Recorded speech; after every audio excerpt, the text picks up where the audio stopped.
I'm Hinson, a full-time artist living in Florida. I paint murals for a living, and I just painted this one behind me because I thought it might be a good chance to review some of the techniques I use on a daily basis when painting murals with spray paint.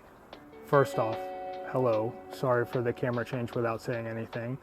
But I walked in the backyard and I knew that I wanted to paint a really big piece, and I knew that this wall was essentially the best I had as far as opportunities go to just kind of paint whatever I want, because I knew I wanted to film it, but it took a little bit of prep to get it ready, and honestly I was kind of sad to see this piece go. You can see here now that I got the wall cleaned up a little bit, I'm just starting to go around with some of that background blue in a latex paint and just being loose with it, looking at the reference image of what I had already sketched out, what I knew I wanted to paint, and just kind of trying to match that size as you see here. This is one of my absolute favorite parts of painting with any mural. I love these giant poles for some reason. I don't know why. They're just so much fun. They make me feel like a Shaolin monk or something. This is just me not being efficient, by the way. That's not how, none of this that you're seeing right now with this roller, this is not how you're supposed to do this.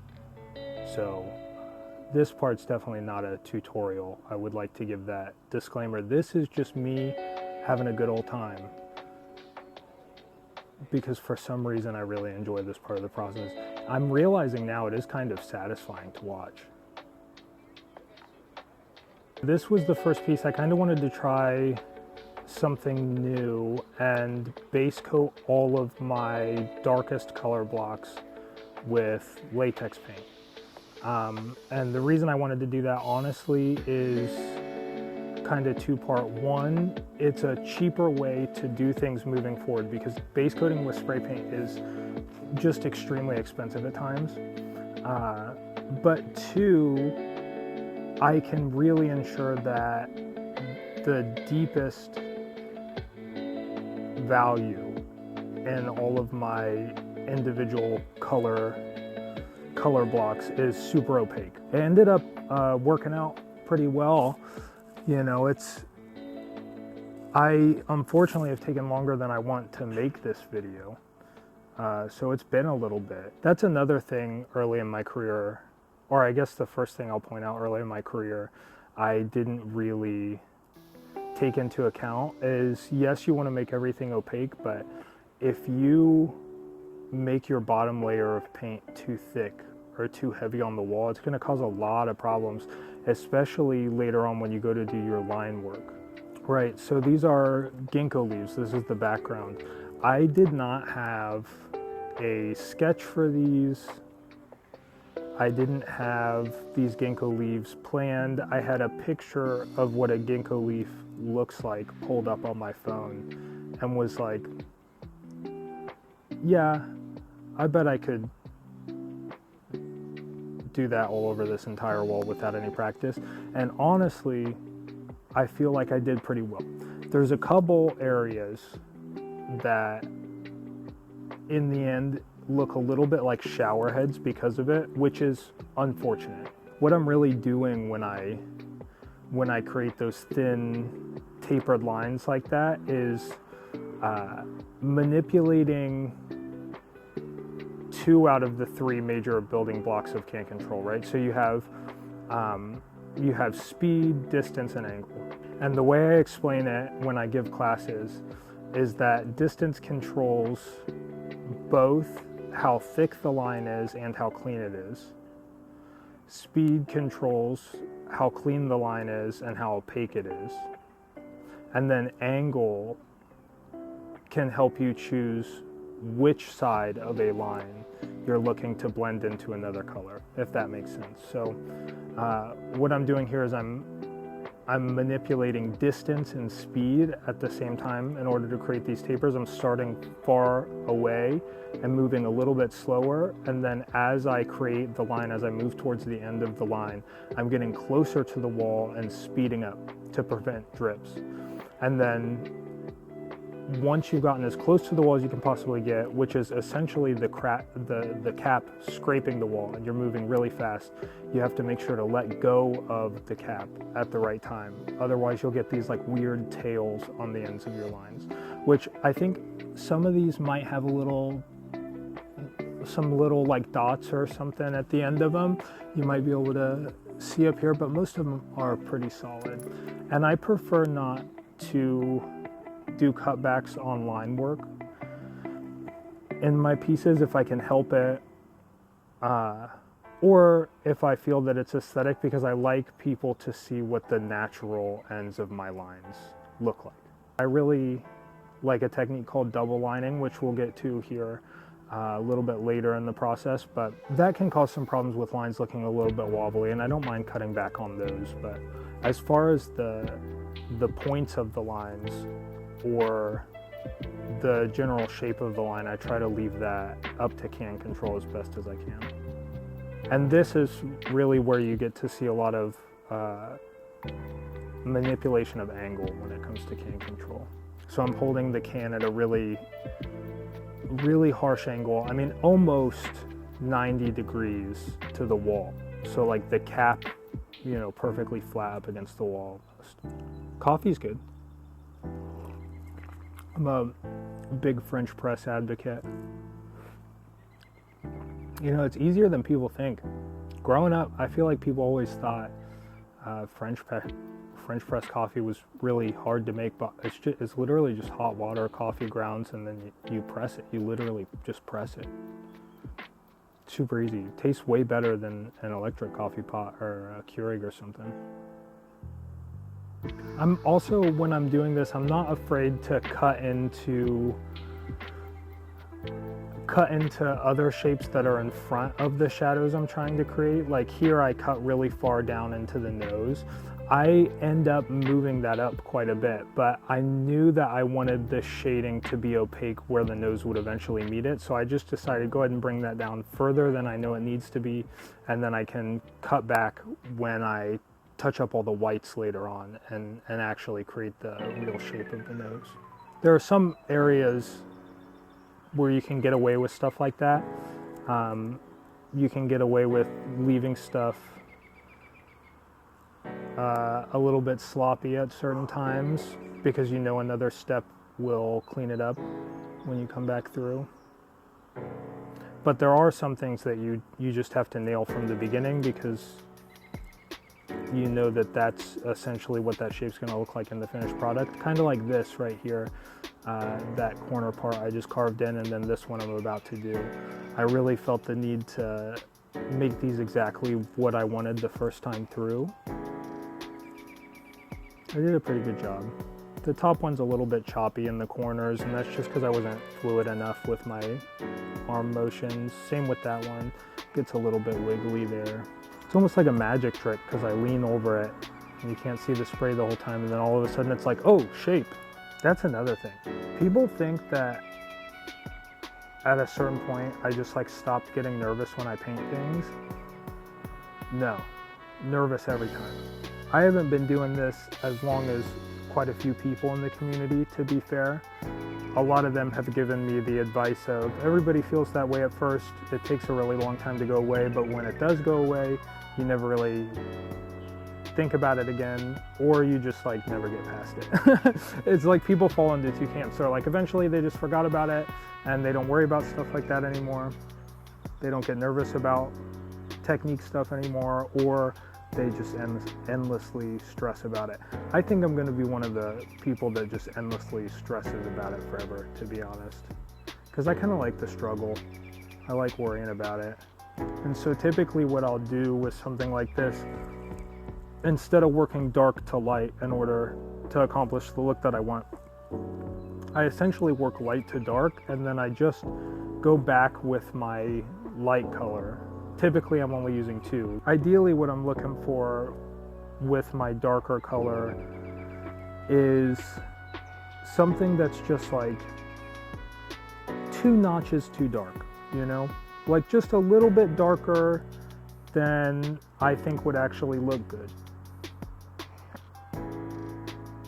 And then by the time I go over it with the lighter color, it blends super nicely, and you would never know.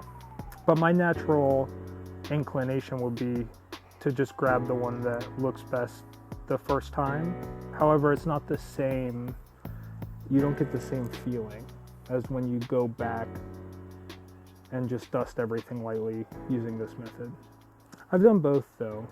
I think if you're going for a more realistic look, obviously, you know, probably go the traditional route, but I would call this like realism light, you know? It's like I get the basic concepts, but I'm not really trying to think about it too hard. At this point, I've also gone through, added all the colors I want to the reds. It's essentially just the same method except using 3 colors, going from darkest to lightest. Here, I sometimes have a hard time kind of at that like down position right there where you see me transitioning from that position to moving up on a mural when I'm creating a line, and sometimes it pulls me off track. I'm trying to get better about it, but we all have things we're trying to work on. I think I fuss with this for a little while and go back to it maybe. Love that. First one was a little bit too short, so I just decided to go back over it. That is something that used to make me nervous that doesn't, is when I make a taper too short for the first time and I have to go back and make it longer. It used to make me nervous because you have to run that exact same line in order to cover it up. But I think I made that mistake so many times I just kind of got used to it. These transitions are always fun for me where I got kind of spikes coming in from every direction. I wanted that to go down longer. I don't know if I agree with that decision now. That one's a little bit weak. Did I end up doing anything about that? Yeah. I kind of, how I decided to fix that line, you can see is I just put like a little rounded corner down at the bottom, which just added a little bit of extra weight to the bottom of it to make it not feel so wimpy. But I liked the trajectory of it. I still like the trajectory of it. I really like this line that I'm working on filling in right now. There you can see me doing what I call double lining earlier. Essentially what you're doing, this is probably another good example, is you're creating 2 lines. One that you want to be the inside edge of your finish line and one that you want to be the outside edge of your finish line. And then you're just filling in the middle with your line work color.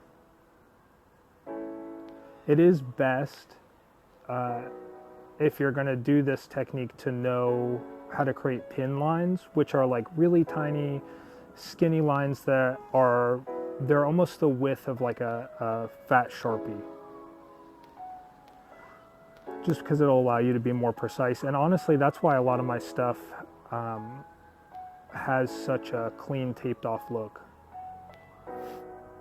Is because it really is, the edges of everything are essentially pin lines. Love that. I decided to change that shape a little bit more. Just, it felt a little bit less like rounded near the bottom than I wanted it to be. I just wanted that back edge to be a little bit softer, almost to imply that detail was lost due to there being a little bit more distance. Because like I said, I'm going for like realism light, so I fully understand that, you know, something like that is not really how distance works with realism, but I think you can use line work in that way to kind of give the impression of realistic detail. Ooh, love that little line. Let's go. I was feeling that one. I stepped back because I was feeling that one. I earned a little break for myself. Okay. Having some fun. Getting saucy now. 2 little tapers back to back. That's something I've started really liking, is using the fat end of tapers to create a corner that's rounded on the outside and sharp on the inside. This was just me being cheeky, that little extra line. Just because I knew I was feeling on point, so I could just whip it out real quick. Cheeky little line. These are always fun. You don't really have to think about them. Little lines like that that just imply the overall shape, like cutting back in on itself. You can kind of just do those willy-nilly, whatever direction your arm wants to naturally move in a snappy motion. I really love the juxtaposition of really thin lines kind of being encased by super thick ones. You'll notice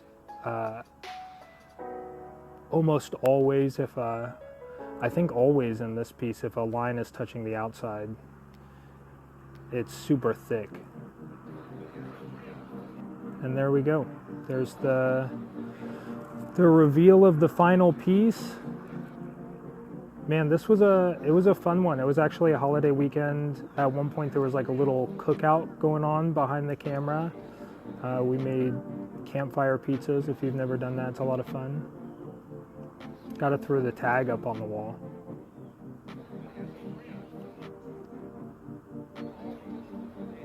It's official. You might notice I normally put a little squiggle under my tag, but I wanted to also make this an Instagram video, and my videos always end with that on Instagram, so I saved the filming of that little piece just for Instagram, so that way I could use all my settings and have my camera positioned how I wanted it specifically for that. But as always, I think I learned a lot, to be honest. I really had a lot of fun doing this one. Is it perfect? No, nothing ever is. But the important thing is I was able to take a realistic look at the things I did well and a realistic look at the things that I need to improve upon, which means inevitably I will be better next time. So, thank you for joining me. I hope you love what I created as much as I do. It has really brought a lot of joy to my life since being back here. I hope you have a good day.